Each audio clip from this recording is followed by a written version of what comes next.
Hello and welcome to another episode of this podcast. We are celebrating the 20th anniversary of Memory Alpha, the wiki for Star Trek fans and enthusiasts. And today on the show we have me and Jan as always, and our guest star Jörg Hillebrand. Jan, maybe you can take it from here. Yeah, so today's guest is Jörg Hillebrand. He is well known in the Memory Alpha community, probably for his amazing 18,000 contributions. Okay.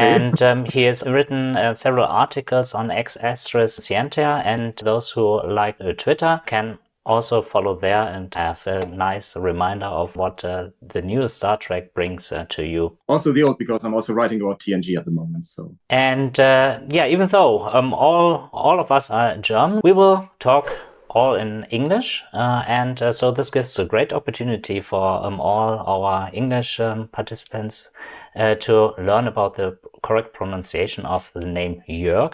Rhymes with Kirk. Rhymes with Kirk, yeah. Yeah, not with Borg. In our opinion, Jörg had a major influence in the development of Memory Alpha with multiple contributions of especially screenshots, but also background research. And recently, he also had a credit in the Star Trek Picard production as research assistant. And with this, I want to hand over to Jörg himself and start with a few introductory questions. Sure. Yeah, please name your favorite Star Trek ship, your favorite Star Trek planet, and a favorite guest star or pilot helmsman. I think my favorite ship, well, I don't have to think about that. My favorite ship is the Enterprise D. I mean, Star Trek TNG is my Star Trek show. It was the first ship I ever owned because I built the model. It hung in my bedroom for I don't know how long. And I think I recently wrote on Twitter, when I dream of Star Trek, I wake up on the Enterprise. So when I do have dreams that feature Star Trek, is always the Enterprise D. So that is my ship.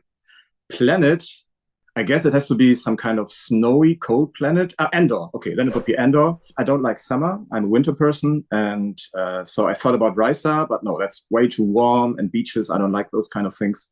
So I guess Endor would be my planet. And the third question, my favorite guest star, I think I liked Vash a lot on TNG in her 2 TNG episodes and her Deep Space Nine episode. So those would be my answers. And I have a special question. What is your favorite background alien? There's this one background alien that never made it into a Star Trek episode. And I've searched for it for, I don't know how long. And, I go through the episodes really, thoroughly and look for everything. And I never found it. And it turns out I recently learned, like a few months ago, it only showed up in one of the Star Trek games. I think one of the Klingon games, the game where you have to play a Klingon in the Klingon Academy or something. I forgot the name of the game. And it's an alien that is pink and it has 8 eyes. So I think the first 2 eyes, then the second 2 eyes, the second row is like the real eyes, and then 2 more eyes and 2 more eyes. And that is so absurd. And it showed up in some Star Trek books in the background behind Michael Westmore, showing his, where he was working. And I always wanted to find out where it was seen. So for the last 20 years or so. And about half a year ago, I found this video and found it finally. I think I wrote on it on Twitter also. So that must be my favorite background alien because it's so obscure. Maybe I'm on the stark contrast with the planets, because I would favor Risa actually. Not because it's so warm, but because on Risa there are the most embarrassing moments for Captain Picard. What is the name of this little statue he should get for... Okay, yes, Yeah. that's the thing. There's one on the table standing there. You have a Horgan in your room. Yes. Oh no! In my living room. Oh no! In my living room. Oh, okay. And favorite ship? What's the actual name for the future Enterprise we see in All Good Things? So the last episode of TNG, the Enterprise with the 3 nacelles. Is it Future Enterprise, or does it have a special designation? I'm not aware of any name. It's just the Future Enterprise D, I guess. So I think at one moment it was called the Dreadnought configuration because of the 3 nacelles. So you still owe one question about the favorite guest star. I totally forgot. Yeah. What about Reginald Barclay? very good. the comedic factor in Next Generation, but he is not only a comic, but also a tragical character. I like it very much. And I was excited to see him back in, I think Voyager, was it? Is it? Yeah. Voyager. He was sent there through a hologram, maybe? I don't remember clearly. Different appearances, yeah. I remember watching the episode, and of course I watched it in German first, where he's called Broccoli, and I was like, why do they call him Broccoli? What a strange name. Mr. Broccoli didn't make any sense to me. It didn't sound anything like Barclay. But then I watched it, I guess, on Dutch television for the first time in English, and then I realized how close Broccoli and Barclay are. So I finally got the joke a few years later.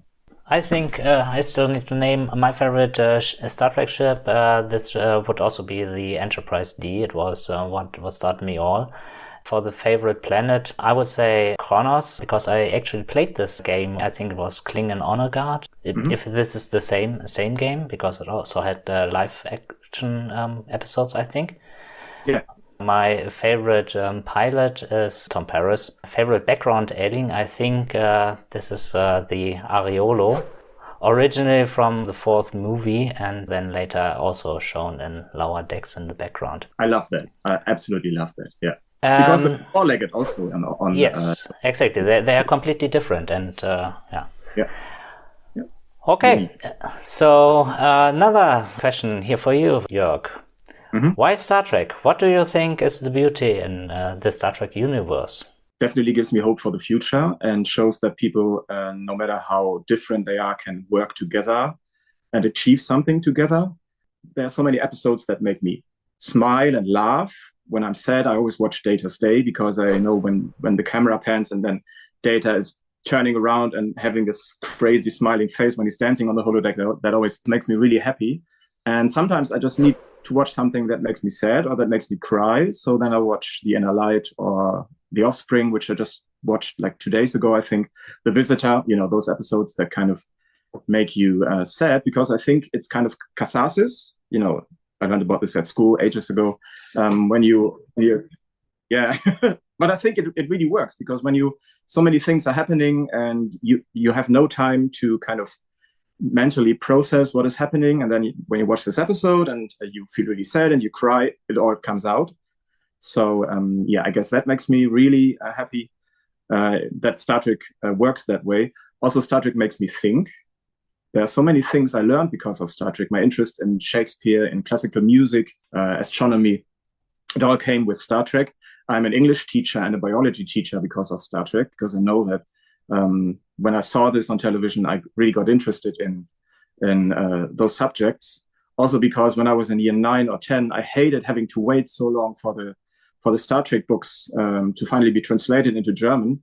So I guess, I think I was in year 10 when I bought Michael Kudas and Denise Okuda's Star Trek Encyclopedia, the first English book I read in my life, and basically started to read it and translate the words I didn't know with a dictionary. And you can see it in the book. In the first pages, many words written down with pencil, so I could understand what was written in the text. And the further you go in the book, the little I had to write down, and in the end I understood everything. So that is why Star Trek means a lot to me, and also because I like to research Star Trek so much, and really gives me pleasure to write articles about obscure background aliens, or how planets changed over the time, or how sets were reused. It's just so entertaining for me, because I like to do stuff like that, categorize things, and I'm a very visual person, and Star Trek offers many visual things that I really enjoy. So, it has many reasons why it personally touched me and continues to do so. I think for me, the first English book also was the Encyclopedia, and I remember even making remarks where something was wrong or not so correct or not complete enough for me. Yeah. And so I bookmarked the pages. I read this encyclopedia to its death, actually. Yes, bits and pieces, me too. Yeah. And somehow I never realized that there was a second or third edition. Yeah, a second, a third, and a fourth edition, but you cannot get the fourth edition anymore, which has 2 volumes because I don't know, they just didn't print enough, I guess. So I'm really lucky that I bought this one, even though it was so expensive. And I use it all the time, even still now. In the latest episode in the Daystrom station where they find something behind a door and the camera lingers on this interface they have on the door, and the text that you can read there was taken from the Star Trek Encyclopedia. So I checked that out to confirm what was changed and what was the same. So that is why I needed that book. And it's different in the fourth edition, I think, or slightly different. That is why I still use the encyclopedia all the time. Yeah, I think you also mentioned that one of the screenshots of a ship was taken there and flipped vertically, just like in one of the editions. Oh yeah, I remember. Yeah, one of the Jem'Hadar battle cruiser or battleship or something. Yeah, they took that from the second and third version. This has been fixed in the fourth version, but in the second and third, it's flipped. Right? Yeah. So for that, I also needed the encyclopedia. And Memory Alpha, I have to say that Memory Alpha listed in that episode trivia section that it had been taken from Ex Astra Scientia, and I thought like, No, it's from somewhere else. So I fixed that on Memory Alpha actually, because it also said that it was wrong and it was taken from Bernd Schneider's site, and it was like, no, this is from Michael Kuda's encyclopedia. So be careful what you're saying and writing. Yeah, you already mentioned Ex Astra Scientia and Bernd Schneider. When did you and Bernd first get in contact? I think, I've been reading Ex Astra Scientia for ages, and he wrote something about the Kazon ships. And I knew that there were 2 sizes of Kazon ships, the smaller fighter and the larger raider. So I assembled some screenshots.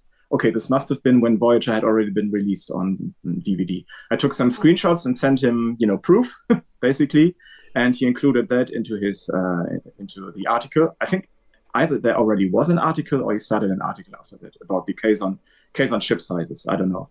And then I told him I had more ideas and, more screenshots, and then I started writing more and more articles and sending him screenshots of new starships I'd found somewhere in the background. And I've never met him in person. I've never heard his voice. We've never been on the phone.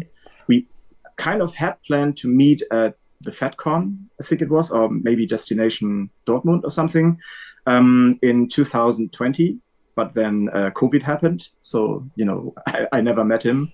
Because nothing really happened that year. And Bernd was the one who told me, you should actually also start working on Memory Alpha. And I don't think at that time I really knew what Memory Alpha was. I mean, back then I didn't really use it that much because for my research, I was relying on my screenshots, my screenshot database. And while he told me about it and I saw what it was, and I saw that there were so many articles without photos or screenshots. Yeah, I need to confess, I had a look at your contributions and saw that in September 2005, you added first images there. Actually, you started adding images until 5 in the morning. You started at 6 in the evening and then contributed uploading images. No, it's totally possible because I think that I was still a student back then. It was in my fall break, and I had to learn for some tests, I think. So it's very possible that I was up that late because I couldn't sleep. So I wanted to do something, and that is how I started that. And if you take a look, I checked this also yesterday because I remember somebody on Memory Alpha telling me, "Oh, so you're doing it alphabetically?" Because you can see that I begin with alpha something, some planet images, and then it goes like up the alphabet, and then later I realized, okay, maybe I can just focus on this topic now and that topic now, and but I started with A. I had a look. You actually started with numbers, so you uploaded a picture of 602 Club from Enterprise. Oh yeah, right. Yeah, that makes yeah. Oh goodness, yeah. Yeah, and how do you see Memory Alpha and Ex Astris play together? So do you think them as complementary, competition, or? No, absolutely no competition. I remember that sometimes when people started writing kind of small articles for Memory Alpha, where the admin said, "This is original research. You can't do that here. It has to, we can't use that here, or maybe it includes opinions." And that is something that you can find at Ex Astra Scientia, I guess. And there are some articles that started at Memory Alpha and that were kind of ported to Ex-Astris, or I think there was an extensive article on NASA in Star Trek that couldn't be as extensive as it was meant to be. So, Bernd also said, "Oh, we can put it up here and take it here." So that is how it ended up at Ex-Astris Scientia also. So absolutely no competition at all, and I use both sides all the time to look for information when I want to research something, but also my own screenshots, to get the whole picture of what different people might have found in the episodes. So they complement each other nicely, I think. Can you tell me more about Ex-Astris? Because it's a very complex website. They have very different sections. Is there a favorite section you are working on, or can you tell me a little bit about the details, maybe? What I do is I write my articles, send everything to Bernd. Sometimes I write stuff in German, sometimes in English, and then he uploads everything and turns it into a nice article that you can use on the internet, correct some of my English mistakes, and fixes everything up. My favorite section, I would say, is the Starship database. I'm interested in starships, obviously, and that was the first thing I found on his site, and where I think contributed a lot to, because I remember finding starships and episodes that had not been written about anyplace else and telling him about it, and then he included the ships. I also use all the time the section with the observations articles I wrote on the first 6 seasons of TNG when they were remastered. So I really like that section. I know that there's so much at Ex-Astris Scientia. There's something for everybody. There are some articles Bernd has written that I've never read because they just don't interest me. And that's the thing. I'm sure that there are others that are really interested in some of his ideas or some articles researched by other people. I like all the articles that deal with prop reuses and where something was seen in the real world or sourced from in the real world, or maybe in other TV shows. And but I think my most favorite subject are the articles. Well, I wrote some of those articles, but that deal with how Starship models were reused over the time. So that was so much fun enjoying that. I remember when I started doing real Star Trek research, and Star Trek had not been released on DVD yet, I actually used my camera to take photos of the screen, no digital camera. So I had to wait for I don't know, several days until I got the photos back, just because I wanted to find out if those starships really kind of looked similar or looked the same. Thankfully, in 2001, or was it 2002, TNG was released on DVD, and that changed everything, obviously, because I could take proper screenshots with my PC or on my PC. Yeah. So when I understand it correctly, Ex-Astris is not a WordPress blogging system where you can log in with your account and write some articles, but it's an old-fashioned website which is mainly maintained by Bernd. Absolutely. And you mail in your contributions, and he would editorialize it and then publish it. That's it. That's very time consuming, isn't it? For both of us, yeah. Yeah, and Bernd always says that there are some articles I wrote, some of them 10 years ago, that are still in the pipeline that he still has, and sometimes he decides, okay, this is interesting, we should upload this now. Sometimes there's something that I come up with that is, so interesting for both of us that it goes much faster. Sometimes he has more time, less time. But that's the way it works. And also with everybody who contributes to Ex-Astris Scientia, they send in their stuff to Bernd, and he does all the work. What do you think are your important books? We were talking about the encyclopedia. What are other books who made an impression for you? So important books you read over and over again. So personally, I just read books that deal with Star Trek or tell me something about Star Trek. I don't read any novels, or actually I do collect Star Trek comics, but I rarely have time to read them. I do collect nonfiction books, nonfiction Star Trek books. I have, I don't know how many, but I think nearly all of them.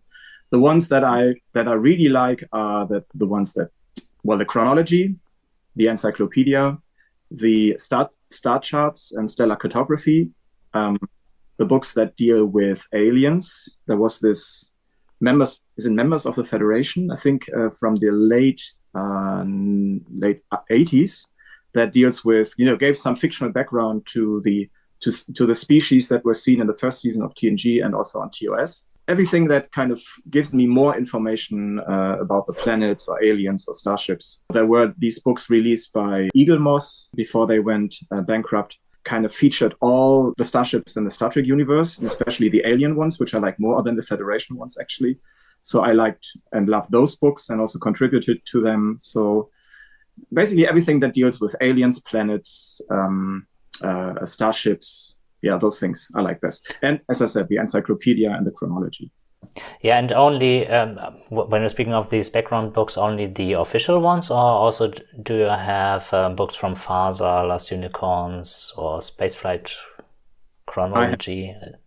I have all the role-playing game books from all the different companies that made the role-playing games, because, I mean, it's all completely non-canon, obviously, but it's still interesting to read 5 pages about Betazed, or, 10 pages about the Bolian homeworld. So, I have all those books also. And at the beginning, I didn't want to actually buy or read those books because I thought it's non-canon. They have information that is not, it's not really in the episodes. But then I got the first one was about members of the UFP also, I think it was called. And I liked that it had additional images of a species that might have only been seen in one episode, and gave you background information on the Grazerites and their homeworld, and Yarish Inyo, the Federation president. So I really enjoyed that a lot, and that is when I bought all the old stuff. And also FASA, obviously, the Star Trek 4 source book update. That was a book that I chased down for many years because I knew it had information on all the background aliens and the Federation Council, also the Ariolo. And that one I really love as well. So, I've got all that stuff. Also, I have books on every imaginable topic you can think of, psychology and philosophy, ethics. I saw your book about cooking dishes, yeah. Yes. The recipe book.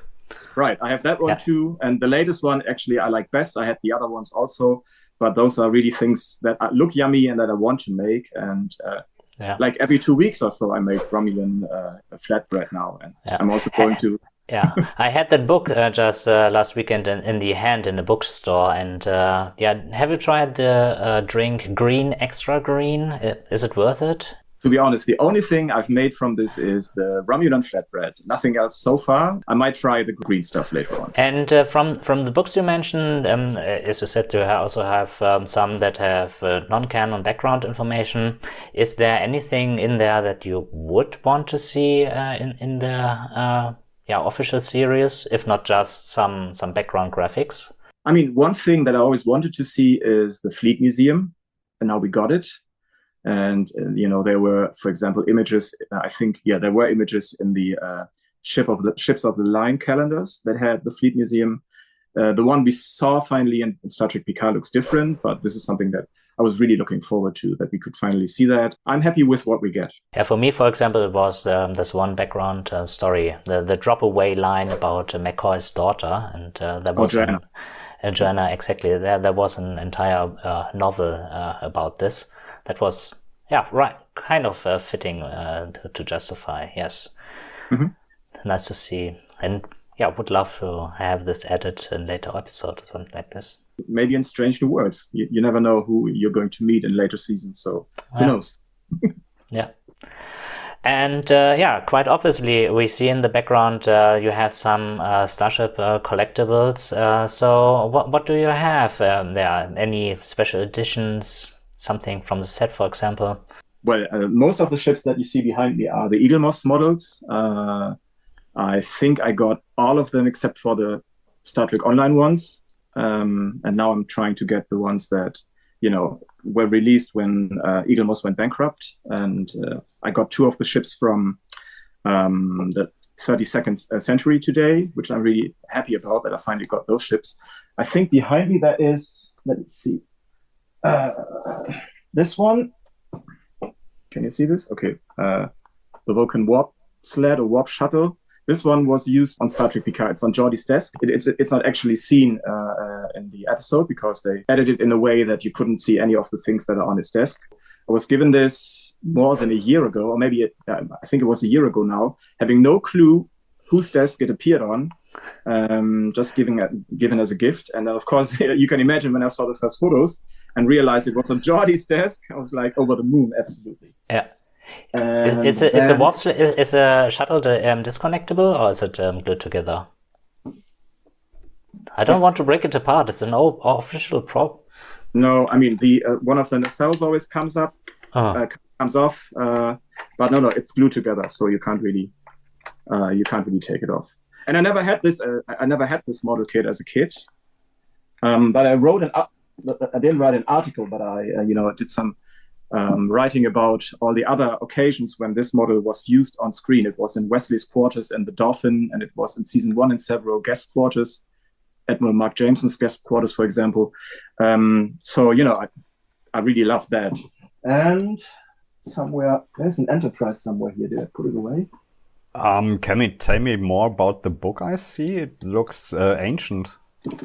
This one? Yeah. That's just Picard's book that he has in one of the 4 books that he has in his ready room on TNG. It's not the original, obviously, but I've managed to find out the right edition, and it's always open to some page that is also seen in a TNG episode. I wrote a really long article about this, tracing down all the pages that had been seen on screen for Ex Astris. This was before the Blu-ray release, so it was really using DVD screenshots to find out which pages this was. Involved squinting of the eyes. And when Star Trek Picard, when the first episode of the first season was released, and I watched it like in the middle of the night, there was the scene in the archive where you see that book, and I was able to make out the page they had opened for the episode. So that made me really happy that they managed to find the right book also for that scene. And then I realized, okay, this is going to be fun, this is going to be good. And that is when I started, I wrote the observations articles at Ex Astris Scientia for TNG and also for the first season of Picard. So that shows how much I liked what I was seeing. And that's the book. If there's anything that you could grab from the set, what would it be? I really liked an LCAR screen that was seen in several TNG episodes, because at the beginning, I had no clue what it was. It was like it showed some creatures, some fish or something, and how they evolved on planet Denkier 4, I think it was. But you never saw any of that. I found it interesting, and I kind of had a hunch what it might be. And it was seen in several TNG episodes and also one DS9 episode in the classroom or in the schoolroom, I think. And later it was sold online. It never occurred to me to actually bid for it or buy it, but I could get a close look at it. And it shows the evolution of the aquatic animals on that planet. And because I'm a biology teacher, I always was fascinated by that. And I know that it was made by Rick Sternbach, and he included many in-jokes. And I would really love to get a good look at that one day. That reminds me of the Humu Humu Nuku Nuku Apua. That's the Hawaiian fish in the TNG classroom. And rascals, and that was my funniest article I could find in the encyclopedia, because I found the name obviously funny. Yes, me too. Yeah, I remember that. Humu Humu Nuku Nuku Apua. I have no idea how to say it in English, but I remember it. Yeah. Yeah, so you also had contact with the production staff, evidently. So before we go to the Star Trek Picard times, in the past, did you also contact official persons who were involved? You mentioned Rick, Mike Okuda, for example. Absolutely. I'm in contact. I was in contact. I still am in contact when I have questions, for example, with Mike Okuda, Rick Sternbach. John Eves has become a friend. Doug Drexler. I think I was in contact with Geoff Mundell, obviously. Dan Carey, I think I sent him some emails when I had some questions about his things. Andy Probert also. So they are somehow managed to find on the internet. The first one was Michael Okuda, definitely. And he has always been the kindest, most helpful person you can imagine. All of them. Michael Okuda even helped me on a school project once. Do you want to hear that story? Yes, okay. Of course. So I was, yeah, I was, this is like, how long is that ago? 2008 it must be, when I have no idea what this is called in English, ein Referendar, a teacher in training, I guess. Or well, when I was learning to be a teacher, which works completely different from the way it does in America. And at the end, you had to write some kind of longer essay dealing with a sequence of lessons that you taught. And I decided to do this in English in a year 10 class. And the book dealt with science fiction stories.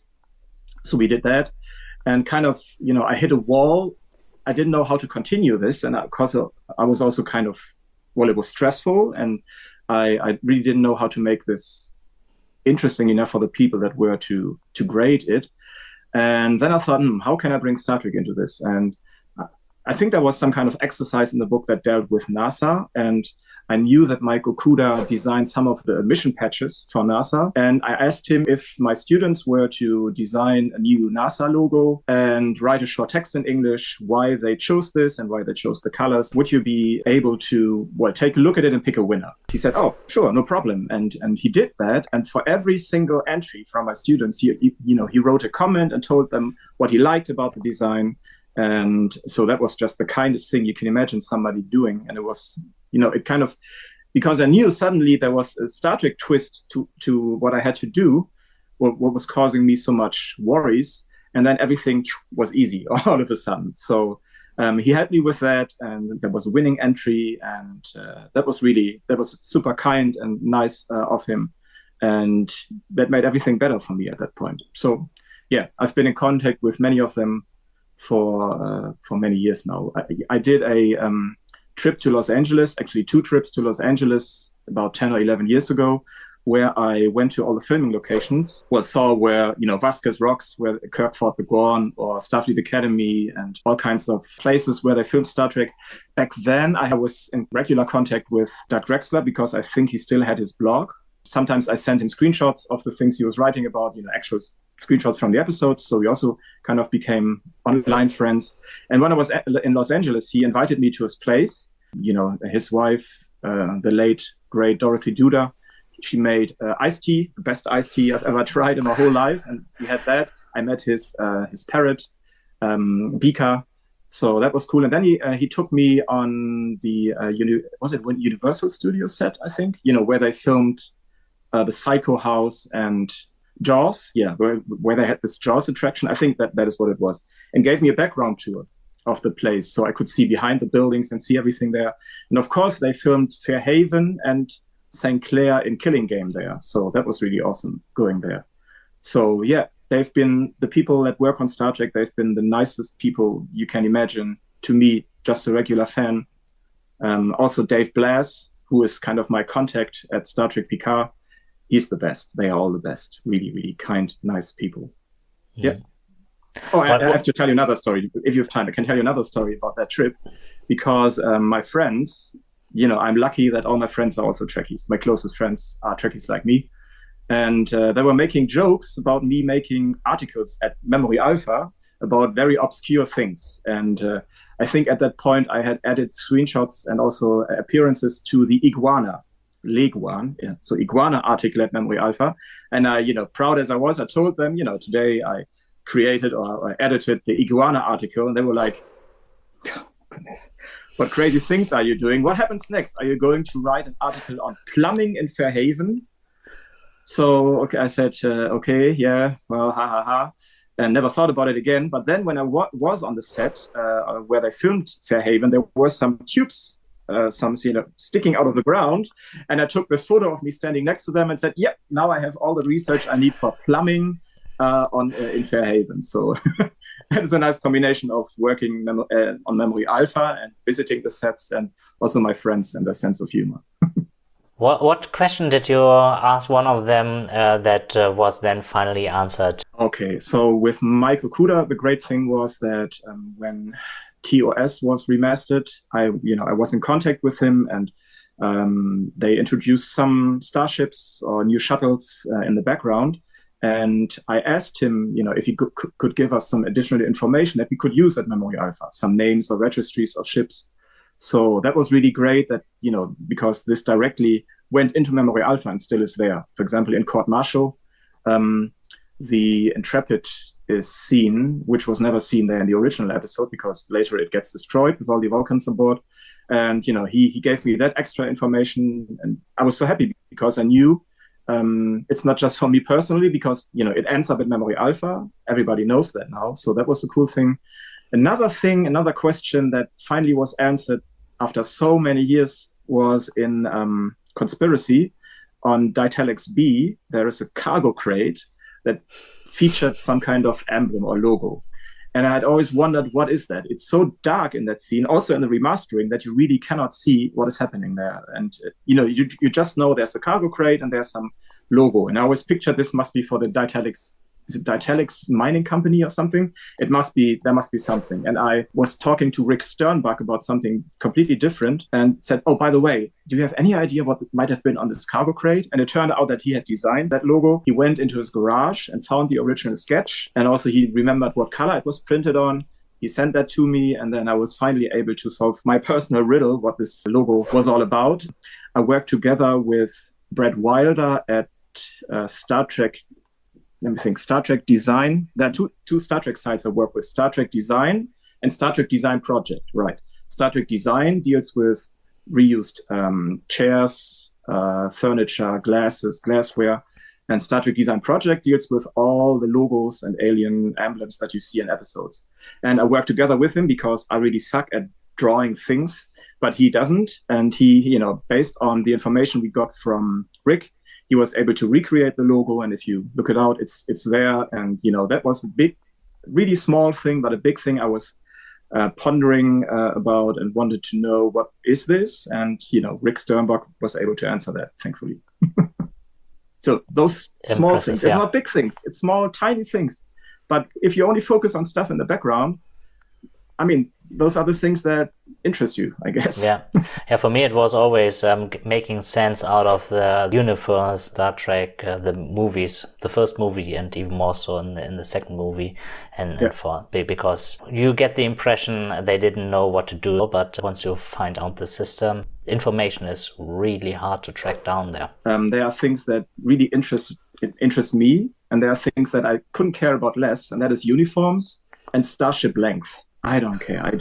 It doesn't matter to me. People always ask me, when are you going to write a tweet on the uniforms in Star Trek Picard? And I said, it's not going to happen. It's not something that interests me. You have to find somebody else. How did you come to work on Star Trek Picard? 2020. I was contacted on Twitter by somebody I didn't know.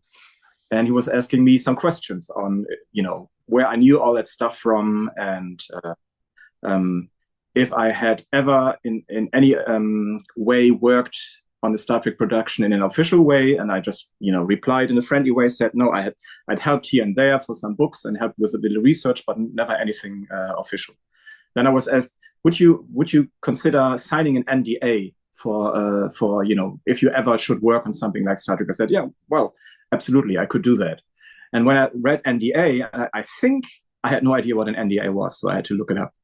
And then I realized, who's that guy? And then I Googled his name and found a Wikipedia article, and it was Dave Blast. And I signed the NDA one day later, and then I got the first research requests and started working. So they really gave you information, okay, we need information about different types of beer, and you then, okay. So I didn't really get any script information, and it was always very, very obscure, but which is the good thing, which is fun, because now I finally realize how all the puzzle pieces fit together. So I got I had to do research on some things that could be seen in an Alien Bazaar, or to write a 101 on Ferengi, or so many things. I mean, if I just go back through my the emails and the stuff I put together, so many things that didn't end up in the episodes also, but anything. So I did research on which plants I used in Starship crew quarters. Mm-hmm. So, I had the screenshots, and then I used some programs to identify the plants, because I had no idea what plants they were, and put that together. All those fun things that I know later when the episodes would be shown, I would take a look at and, try to find out, what is that, or does it make sense, or has this been seen before? So I did what I always do, just in an official capacity for Star Trek and not just for my own pleasure.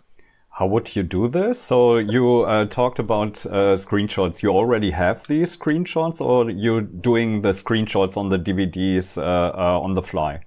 I have a screenshot database. So for basically everything from TOS to the end of Enterprise.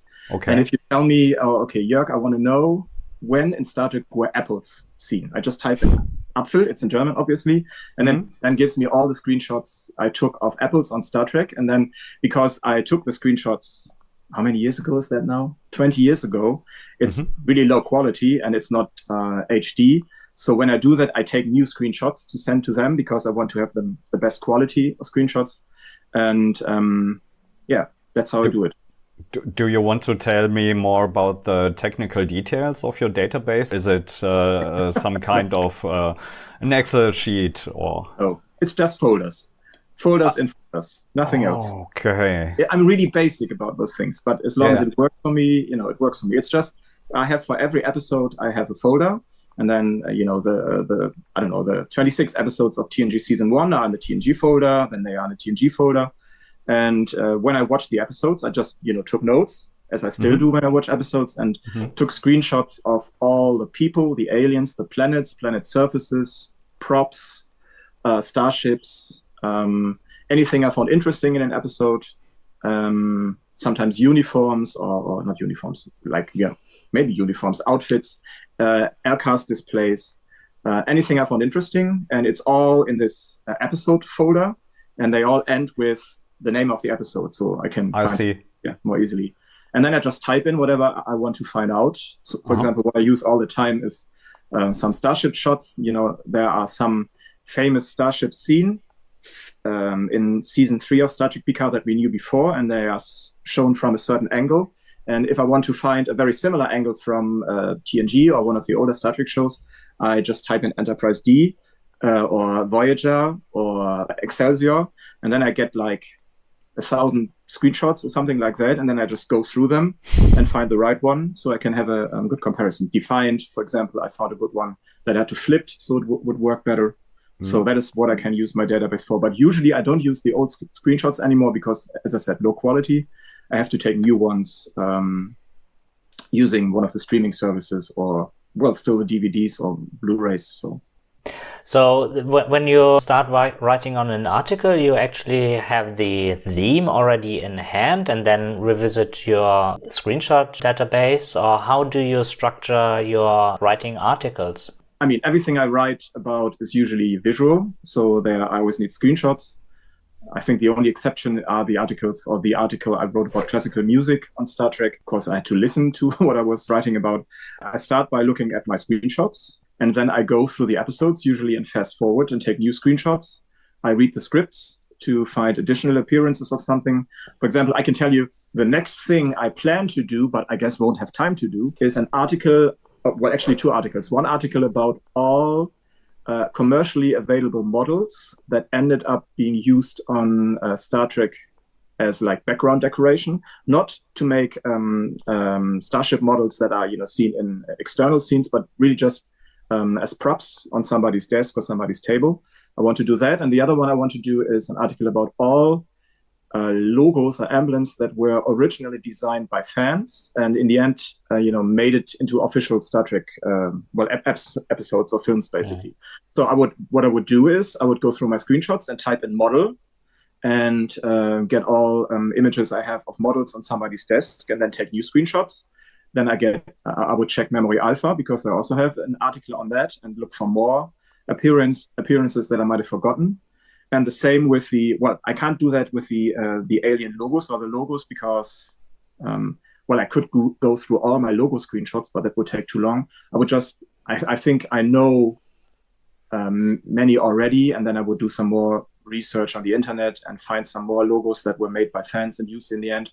Then I would assemble new screenshots. Then I would start writing the article, preferably in English. Used to do this in German, and Bernd translated everything, but now I can do things like that also in English, and send it to Bernd and wait for him to tomorrow or in 2 months or in 10 years turn it into an article. Okay. And for the Memory Alpha articles, is there one special one, the one you're most interested in, invested most of the time in? I think the classical music one, I really spent a lot of time on. Memory Alpha mostly for me was adding images, not necessarily writing text. But I do think the one about classical music, which Bernd also ported to Ex Astris Scientia, is the one I spent most time on because, some of the songs I knew because I had heard about them or, heard them at school or I had them on CD already. Some I had to identify using some kind of, programs that you can use that identifies music. Sometimes I had to go through the subtitles of German or French or some other languages because they sometimes had the names which were not found in the scripts. So that took a lot of time. But in the end, was a lot of fun also. And I wish there was a soundtrack release of all the classical music that has ever been heard on Star Trek. I would totally buy that. I don't mean the exact recordings. I guess that would be impossible, but just the CD on, the songs that you hear in the episodes and films. I would love that because I like listening to classical music, but, all those songs have a second meaning because they remind you of, for example, Star Trek First Contact, Ballon Sonore. When you hear that, I'm getting goosebumps just saying this. Crazy.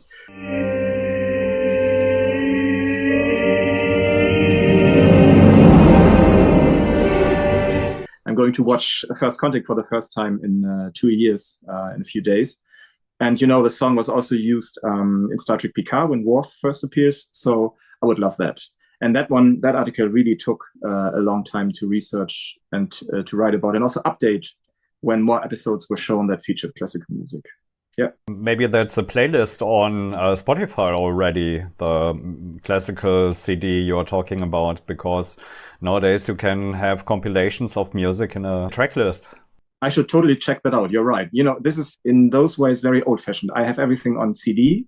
I listen to music on CD and not on... I do have Spotify. Yeah, actually, I should check that out. You're very right. Yeah. But you don't have vinyls? No, never had, and my family also, as far as I remember, never had a record player. So no, not yet. Who knows?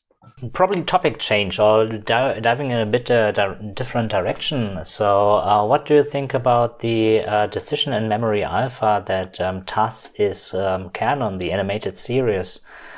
Wonderful.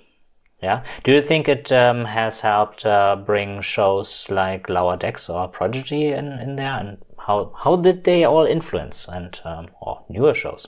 I mean, you mean like making it canon on Memory Alpha or just the animated series in general? So my impression is that at one point really canon was only the live action series, but then Memory Alpha was there, and from my impression is that more and more people got to know about this part, the animated series, and now we have 2 more animated series in the list, like the Lower Decks and Prodigy.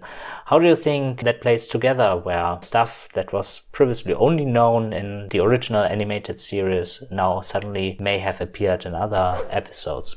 Well, I love whenever we see, for example, on Lower Decks, any alien that was originally introduced in the animated series. For me, this was always canon. So, it was really hard to get the animated series in Germany back in the day. I think I do have it on video cassette somewhere. And when I watched it on German television, they always cut together 2 episodes and, I don't know, cut out 10 minutes or so. So I recorded that also from Tele5 or something. That was horrible. But, for me, it's always been canon. For me, it's like totally normal and nothing special. That's how I see it. Another thing that I remember from Memory Alpha is this PropWorks auction discussion about what is canon and what is not. We suddenly had access to the Picard family album, for example, and then people started putting in stuff from there. What is the feeling about these things that appeared somewhere where that something appeared in the background? So how do you take this? I like that Memory Alpha says if it was seen in the background, even if you cannot read anything, but we now have better images of that. I love that because, I love that before that because I could finally properly decipher all the things that were put on the set. And now I like it even more, having kind of worked on the show. I wrote some of or I helped write some of the text that you see in season 2 in the NASA exhibition of Star Trek Picard. There's Nomad and there are some other objects, and I helped write some of the text. And I'm happy that these things, if there are better images, are considered to be canon also. So I have absolutely no problem with that. Well, I think that for the Picard family album, for example, I only would accept those pages. And I mean, you can take a look at which pages are open in Generations and Nemesis that were actually opened on screen. The other pages, they can be put into background background information like we do now, I think. But the ones that are actually seen should be just treated like any other source we have on Memory Alpha. So I'm happy that we are doing this because I know there's so much additional information that otherwise we could not use. And I always find it great when you see that some of the people writing the Star Trek episodes or doing research for for the things they want to put on screen, they use Memory Alpha, obviously, and they sometimes use small details that only appear in those LCAST displays or something that you see in the background that they could only find because it's on Memory Alpha. And that makes these things even more canon. And, I like that. I love that. Mm-hmm. Do you think the production staff, now the production staff has access to your knowledge, but do you think in the past when we saw an episode and then something was stated or seen there, it would have been so easy if they did their research? Is there something that bothers you where they didn't do their research? Because I totally know they do their research and they use Memory Alpha all the time, and also ex Astra Scientia. So because I know how hard they work and how much time is put into things, and also how much I worked. And well, sometimes there is just no time to find everything, and that's how the business goes, basically. But I do know that they use the pages, and I'm really happy about that because that makes things more authentic, and they can profit from all the research that has been done by the users of Memory Alpha and what Bernd has done. And this is the situation now, but probably I was thinking about old shows like from the Next Generation, DS9 or Voyager time, where you thought, okay, there's something completely different.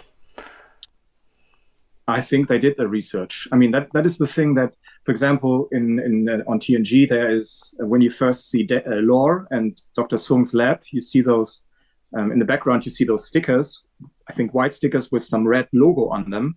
And you're like, oh, that's interesting. That's an interesting emblem. And then only like years later, I discovered that the same emblem shows up again in Dr. Sung's lab on Terlina 4 or 3 in Brothers. So don't underestimate those people. They know what they're doing. Absolutely know.